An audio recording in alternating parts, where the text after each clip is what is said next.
क्या भारत के राष्ट्रपति के हाथों बहादुरी का अवार्ड पाने वाला पुलिस ऑफिसर भी एक कातिल हो सकता है? आज की कहानी एक ऐसे ही शख्स की है जो खुद ही एक बड़ा पुलिस अधिकारी था। बहादुरी के लिए उसे राष्ट्रपति पुलिस मेडल तक से सम्मानित किया गया था। लेकिन इस पुलिस अधिकारी ने एक ऐसी हैवानियत को अंजाम दिया कि सुनने वाले शॉक्ड रह गए थे। प्लानिंग इतनी परफेक्ट थी कि महीनों तक किसी को भनक तक नहीं लगी। लेकिन फिर एक ईमानदार पुलिस अधिकारी के कारण पूरा मामला खुल गया। सच्चाई रूह कपा देने वाली थी। हम अश्विनी विंद्रा केस की बात कर रहे हैं। तो आखिर ये अश्विनी विंद्रा केस क्या है? इस घटना को अंजाम देने वाला पुलिस अधिकारी कौन था? इस घटना का खुलासा कैसे हुआ और फिलहाल वो पुलिस अधिकारी कहां है? चलिए जानते हैं सब कुछ विस्तार से इस वीडियो में। उससे पहले क्राइम की कहानी चैनल को सब्सक्राइब कर बेल आइकन जरूर दबा लीजिए। तो चलिए अब कहानी शुरू करते हैं। वैसे तो पर्दों के पीछे खेल काफी लंबे समय से चल रहा था, लेकिन इसकी परत खुलने की शुरुआत एक फोन कॉल से होती है। तारीख थी 10 मई 2016। महाराष्ट्र के कोल्हापुर में रहने वाले नामदेव विंद्रे अपने काम में लगे हुए थे। तभी उन्हें मुंबई पुलिस हेडक्वार्टर से एक फोन कॉल आती है। फोन करने वाला व्यक्ति जानकारी देता है कि आपकी बेटी 15 अप्रैल 2016 से ड्यूटी पर नहीं आ रही है। उसने ड्यूटी छोड़ने से पहले ऑफिस में कोई जानकारी भी नहीं दी है। दरअसल नामदेव विंद्रे एक रिटायर्ड टीचर थे। इनकी एक बेटी थी जिनका नाम अश्विनी विंद्रे था। अश्विनी विंद्रे पढ़ाई लिखाई में काफ़ी तेज थी। पढ़ाई के दौरान ही अश्विनी ने तय कर लिया था कि उसे सरकारी नौकरी ज्वाइन करनी है। इसलिए साल 2000 के आसपास उसने कॉम्पिटिटिव एग्ज़ाम की तैयारी भी शुरू कर दी थी। हालांकि शुरुआती तैयारी के बावजूद उसे कामयाबी नहीं मिलती है और 2005 में उनकी शादी राजू गोरे नाम के एक व्यक्ति से हो जाती है। राजू कोल्हापुर के ही रहने वाले थे। शादी के बावजूद अश्विनी की पढ़ाई की लालसा कम नहीं होती है और वो ये बात अपने पति राजू गोरे से भी शेयर करती हैं। पत्नी की बातें सुनकर राजू गोरे उन्हें आगे भी पढ़ाई जारी रखने की इजाज़त दे देते हैं।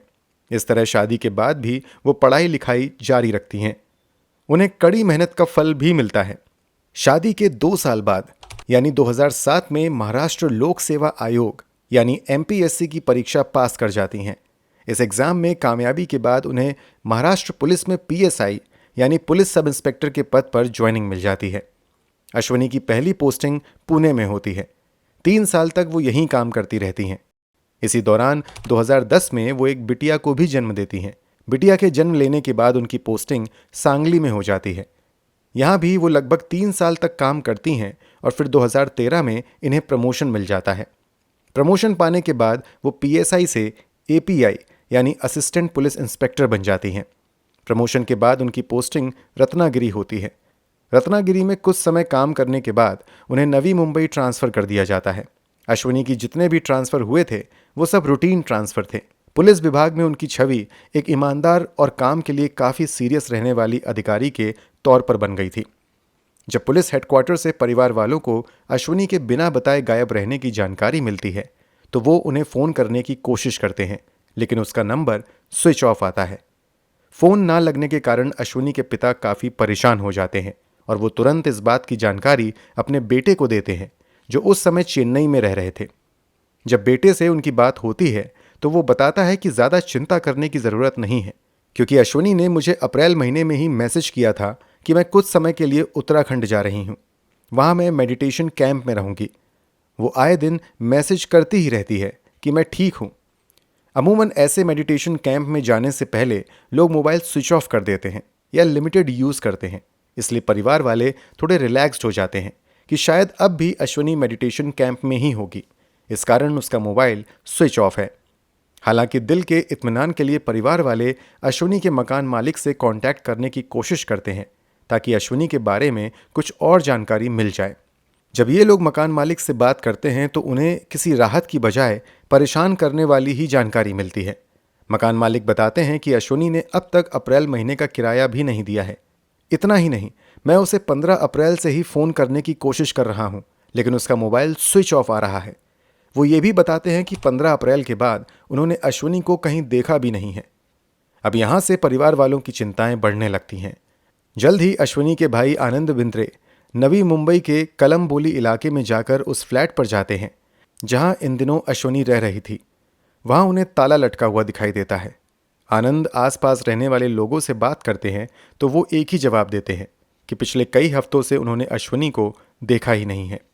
इस बातचीत के दौरान आनंद को पता चलता है कि उनकी बहन अभय कुरुंदकर नाम के एक पुलिस अधिकारी के साथ काम कर रही है। अभय अश्वनी के सीनियर थे। कुछ लोग आनंद को मशवरा देते हैं कि तुम अभय सर से मिल लो तो शायद तुम्हें बहन के बारे में जानकारी मिल जाएगी। आनंद अभय से मिलकर अश्वनी के बारे में बात करता है। जवाब में अभय बताते हैं कि पिछले कुछ समय से अश्वनी पर काम का काफ़ी प्रेशर था। इसके अलावा वो काफ़ी परेशान भी रह रही थी, इसलिए उसने मुझसे मेडिटेशन कैंप में जाने के बारे में भी बात की थी। हो सकता है वहाँ उसका दिल लग गया हो और इसलिए वो कुछ लंबे समय तक रुक गई हो। अभय आनंद को यह भी मशवरा देते हैं कि आपको ज़्यादा परेशान होने की ज़रूरत नहीं है, आप आराम से घर चले जाइए, जल्द ही अश्वनी वापस आ जाएगी। हालांकि आनंद चिंता जताते हुए कहता है कि क्या हमें पुलिस में अश्वनी के गायब होने की जानकारी देनी चाहिए। इस पर अभय उन्हें आराम से इंतजार करने की सलाह देते हैं। सीनियर अधिकारी से मिले आश्वासन के बाद अश्वनी के परिवार वाले बिना पुलिस में शिकायत दर्ज करवाए ही घर चले आते हैं और बेटी की वापसी का इंतजार करने लगते हैं। इस बीच आनंद अपनी बहन द्वारा भेजे गए हाल के मैसेज को फिर से पढ़ना शुरू करता है। जब उन मैसेज को वो कई बार देखता है तो एक बात नोटिस करता है कि पहले अश्वनी के मैसेज लिखने का अंदाज अलग हुआ करता था, जबकि अप्रैल से जो भी मैसेज आए हैं उसका पैटर्न काफ़ी अलग था। बातचीत के अंदाज में बदलाव को देखकर अश्वनी के परिवार वालों को अब कुछ अनहोनी की आशंकाएं घेर लेती हैं। इस बार वो लोग बिना किसी इंतजार के पुलिस में जाकर शिकायत दर्ज करने का फैसला करते हैं। ये बेटी की मिसिंग रिपोर्ट दर्ज करवाने के लिए कलम्बोली पुलिस स्टेशन में आते हैं। हालांकि यहाँ उनकी मिसिंग रिपोर्ट लिखने की बजाय उन्हें और इंतज़ार करने को कहा जाता है। परिवार वाले काफ़ी कोशिश करते हैं कि इस मामले में एफआईआर दर्ज हो जाए, लेकिन पुलिस स्टेशन एफआईआर दर्ज करने से मना करता रहता है। इस तरह 3 महीने और बीत जाते हैं। आखिरकार कुछ आला अधिकारियों से जब परिवार वाले शिकायत करते हैं तब उनकी मिसिंग रिपोर्ट 14 जुलाई 2016 को दर्ज की जाती है। रिपोर्ट दर्ज होने के बाद परिवार वालों को उम्मीद थी कि पुलिस तेजी से कार्यवाही करेगी और बेटी को ढूंढने में मदद करेगी, लेकिन यहाँ उम्मीद के मुताबिक कुछ भी नहीं होता है, बल्कि पुलिस केवल टालम टोल करती दिखाई देती है। पुलिस की लापरवाही से तंग आकर अश्वनी के भाई आनंद खुद ही अपने स्तर से बहन को ढूंढने का प्रयास करते हैं और इस प्रयास के तहत सबसे पहले उस फ्लैट में जाते हैं जहां आखिरी बार अश्वनी को देखा गया था। यहाँ का ताला तोड़कर आनंद घर के अंदर जाते हैं। वहाँ उन्हें कमरे में एक लैपटॉप और कुछ डायरीज रखी हुई मिलती हैं। आनंद चुपचाप वो लैपटॉप और डायरीज लेकर अपने घर चला आता है और उसे खोलने की कोशिश करता है। थोड़े ही प्रयास के बाद वो लैपटॉप ऑन हो जाता है। इस लैपटॉप के अंदर से जो चीज़ें देखने को मिलती हैं वो पूरे परिवार वालों के लिए हिला देने वाली होती हैं। लैपटॉप में कई वीडियो क्लिप मिलती हैं जिसमें एक व्यक्ति अश्वनी के साथ बुरी तरीके से मारपीट करता दिखाई देता है।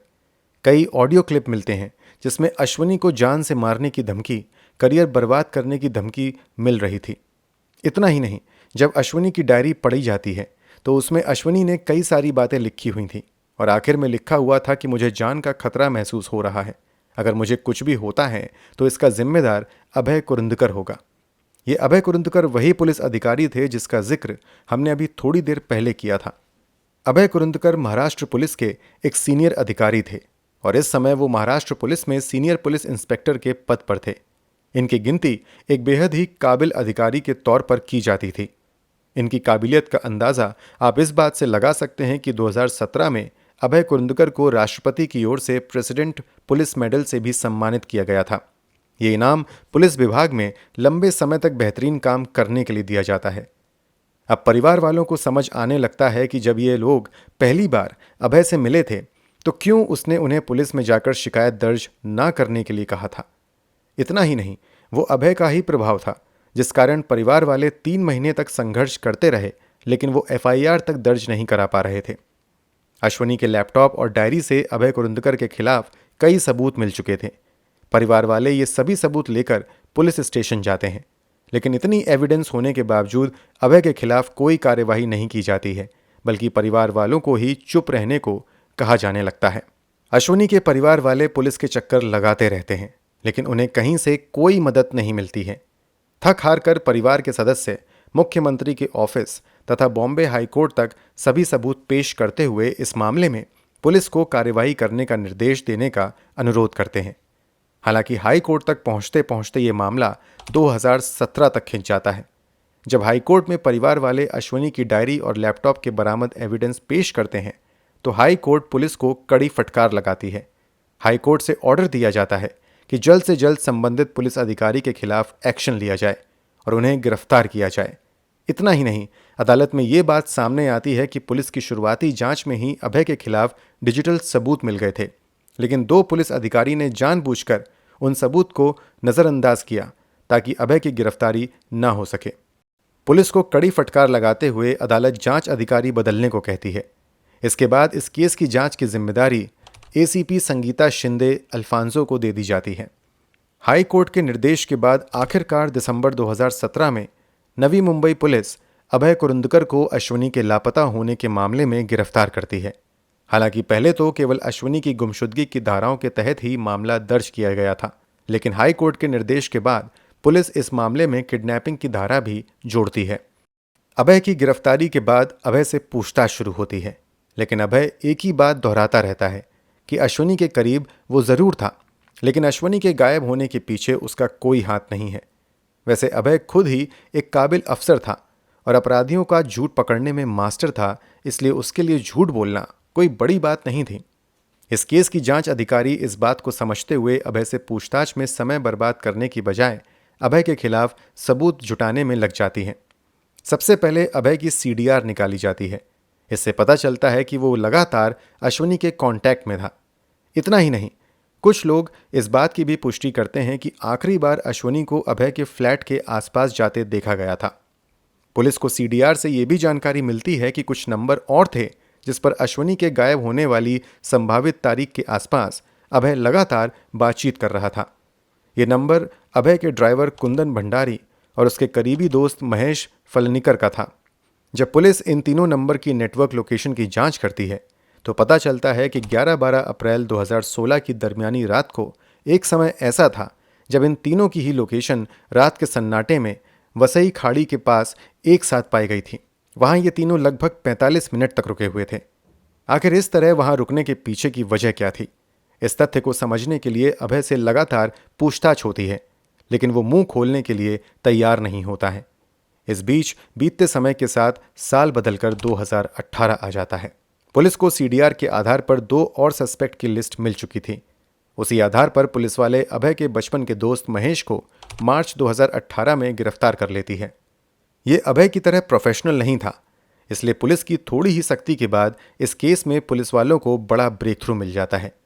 महेश पुलिस की पूछताछ में उस रहस्य से पर्दा उठा देता है जिसका शक लोगों को हो रहा था। महेश कबूल कर लेता है कि अभय कुरुंदकर के साथ मिलकर उसने अश्वनी की हत्या कर दी थी, फिर उसकी बॉडी को टुकड़ों में काटकर फ्रिज में रखा, फिर रात के अंधेरे में वसई खाड़ी में फेंक दिया। वो ये भी बताता है कि इस पूरी घटना के दौरान अभय के ड्राइवर कुंदन भंडारी ने भी मदद की थी। इस कबूलनामे के बाद पुलिस के पास अभय के खिलाफ पुख्ता सबूत मिल चुके थे। नए सिरे से अभय से पूछताछ शुरू होती है। इस बार भी वो अपने साथी पुलिस वालों को चकमा देने की कोशिश करता है, लेकिन कामयाब नहीं हो पाता है और आखिरकार वो सच कबूल कर लेता है जिसे वो महीनों से छुपाता आ रहा था। अभय की ओर से किए गए खुलासे तथा विभिन्न रिपोर्ट्स के मुताबिक अश्वनी से अभय की पहली मुलाकात 2012 में तब होती है जब अश्वनी की पोस्टिंग सांगली में हो जाती है। यहाँ पर अश्वनी के सीनियर अभय हुआ करते थे। रिपोर्ट्स के मुताबिक इसी पोस्टिंग के दौरान एक मामले में पुलिस वाले लगभग 1 करोड़ 25 लाख रुपए बरामद करते हैं, लेकिन पुलिस रिकॉर्ड में दिखाया जाता है कि पैसे 1 करोड़ 25 लाख नहीं बल्कि काफ़ी कम बरामद हुए थे। इस मामले में अभय के खिलाफ अश्वनी की गवाही पर काफ़ी कुछ निर्भर था। कथित तौर पर अपनी गवाही में अश्वनी बताती है कि वास्तव में पैसे उतने ही बरामद हुए हैं जितने रिकॉर्ड में दर्ज किए गए हैं। इस तरह अश्वनी अभय का भरोसा जीत लेती है और यहाँ से एक नई दोस्ती की शुरुआत होती है। समय के साथ अश्वनी और अभय की दोस्ती गहरी होती जाती है। ये दोस्ती इतनी ज़्यादा गहरी हो जाती है कि दोनों शादी करने का फैसला करते हैं, लेकिन दोनों के साथ समस्या ये थी कि दोनों ही शादीशुदा थे और दोनों के ही बच्चे थे। इस समस्या का निपटारा करने के लिए दोनों ही तय करते हैं कि दोनों अपने अपने पार्टनर से तलाक लेंगे और फिर आपस में शादी कर लेंगे। अश्वनी को अपने भरोसे में लेने के लिए अभय 100 रुपए के स्टैम्प पेपर पर लिख कर देता है कि वो अश्वनी से शादी करेगा। अश्वनी अभय पर पूरा भरोसा कर लेती है। इसके बाद 2014 में अपने 9 साल पुराने शादीशुदा रिश्ते को खत्म करते हुए अपने पति राजू गोरे को अपने अफेयर के बारे में बता देती है। फिर अपनी बेटी को पति के साथ ही छोड़कर नवी मुंबई के कलमबोली इलाके में एक किराए के फ्लैट में रहने लगती है। एक समय बाद अभय भी इसी फ्लैट में लिविंग रिलेशनशिप में साथ रहने लगते हैं। इस समय अश्वनी की उम्र 35 साल तथा अभय की उम्र 49 साल थी। अश्वनी ने अब तक अपने परिवार वालों को इस रिश्ते के बारे में नहीं बताया था, इसलिए जब भी अश्वनी के माता पिता अपनी बेटी से मिलने आते थे तो वो अपने पूर्व पति के यहाँ चली जाया करती थी। इसी बहाने वो अपनी बेटी से भी मिल लिया करती थी। हालांकि एक समय बाद ये सिलसिला भी बंद हो जाता है। जब लिविंग में रहते हुए कुछ समय बीत जाता है तब अश्वनी अभय पर अपने शादी के वादे को निभाने का दबाव बनाने लगती है। साथ ही वो कहती है कि तुम भी अपनी पत्नी को तलाक दो और मुझसे शादी करो। लेकिन अभय अपने पुराने वादों से मुकरते हुए अश्वनी को डराने धमकाने लगता है। वो अश्वनी के साथ मारपीट भी करने लगता है। जब अश्वनी को लगने लगता है कि अभय अपने वादे से मुकर रहा है तब वो अभय द्वारा किए गए मारपीट और धमकी के ऑडियो और वीडियो रिकॉर्ड करके लैपटॉप में सुरक्षित रखने लगती है। साथ ही डायरी में लिखकर भी सबूत जमा करने लगती है। इन सब के बीच जब अभय को लगने लगता है कि अश्वनी से पीछा छुड़ाना अब नामुमकिन होता जा रहा है तब वो 11 अप्रैल 2016 को अश्वनी को बड़े प्यार से अपने फ्लैट पर बुलाता है और कहता है कि आज हम लोग पुराने गिले शिकवे मिटाकर नई शुरुआत करेंगे। अश्वनी उसकी बातों में आ जाती है और फ्लैट पर चली जाती है। फ्लैट पर अश्वनी का प्यार नहीं बल्कि उसका कातिल इंतजार कर रहा था। फ्लैट के अंदर आते ही अश्वनी पर अभय हमला करता है और कुछ ही देर में उसे खत्म कर देता है। खत्म करने के बाद बॉडी को ठिकाने लगाने के तरीकों पर विचार करने लगता है और फिर तय होता है कि डेड बॉडी के टुकड़े किए जाएंगे। फिर उन टुकड़ों को लोहे के बड़े बड़े बटखरे में बांधकर समुद्र में फेंक दिया जाएगा। प्लान के मुताबिक बॉडी को टुकड़ों में काट दिया जाता है। फिर अभय का ड्राइवर मार्केट से लोहे के बड़े बड़े वजनी बटखरे खरीद कर लाता है। तब तक बॉडी के टुकड़ों को फ्रिज में रख दिया जाता है। फिर रात के अंधेरे में अभय अपने दोनों साथियों के साथ उन टुकड़ों को एक अलग अलग बक्से में रखकर लोहे के बटखड़े से बांधकर वसई खाड़ी में फेंक देता है। साजिश के तहत वो अश्वनी का सिम निकालकर एक नए फ़ोन में डाल लेता है और उससे अश्वनी के भाई आनंद को गुमराह करने के लिए मैसेज कर देता है कि मैं मेडिटेशन कैंप में जा रही हूँ, जबकि वास्तव में अश्वनी दुनिया से ही जा चुकी थी।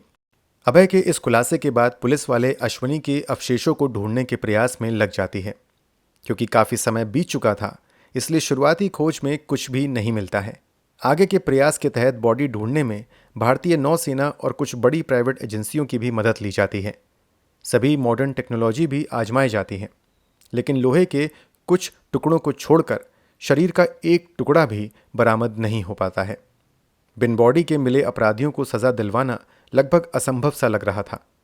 ऐसे मामलों में अमूमन अपराधी सबूत की कमी का बहाना बनाकर बच निकलने में कामयाब हो जाते हैं, लेकिन यहाँ जांच अधिकारी इतनी मुस्तैदी से काम करते हैं कि कई अहम सबूत जमा करने में कामयाब रहते हैं।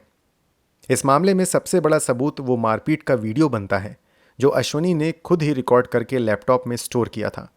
इसके अलावा गूगल मैप्स टाइमलाइन के आधार पर यह साबित हो जाता है कि तीनों वारदात वाली रात वसई खाड़ी में एक साथ मौजूद थे। सीडीआर से भी साबित हो गया कि सभी आपस में उस रात लगातार बात कर रहे थे।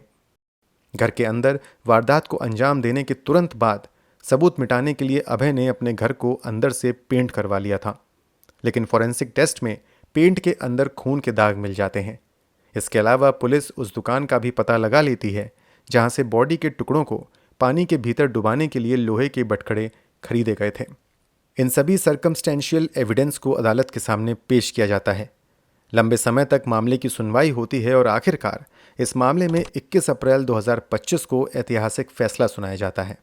इस फैसले के तहत मामले का मुख्य आरोपी अभय कुरुंदकर को दोषी करार देते हुए उम्र कैद की सज़ा और 20,000 का जुर्माना लगाया जाता है।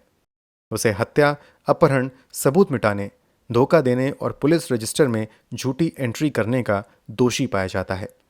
इस मामले में अभय का साथ देने वाले महेश और कुंदन को 7-7 साल की सज़ा दी जाती है। वैसे ये दोनों आरोपी 2017 में ही गिरफ्तार हो गए थे, तब से लगातार जेल में ही थे।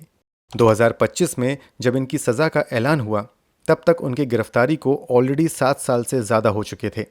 इसलिए सज़ा के ऐलान के तुरंत बाद सज़ा पूरी करने के आधार पर उन्हें जेल से रिहा करने का भी आदेश मिल गया।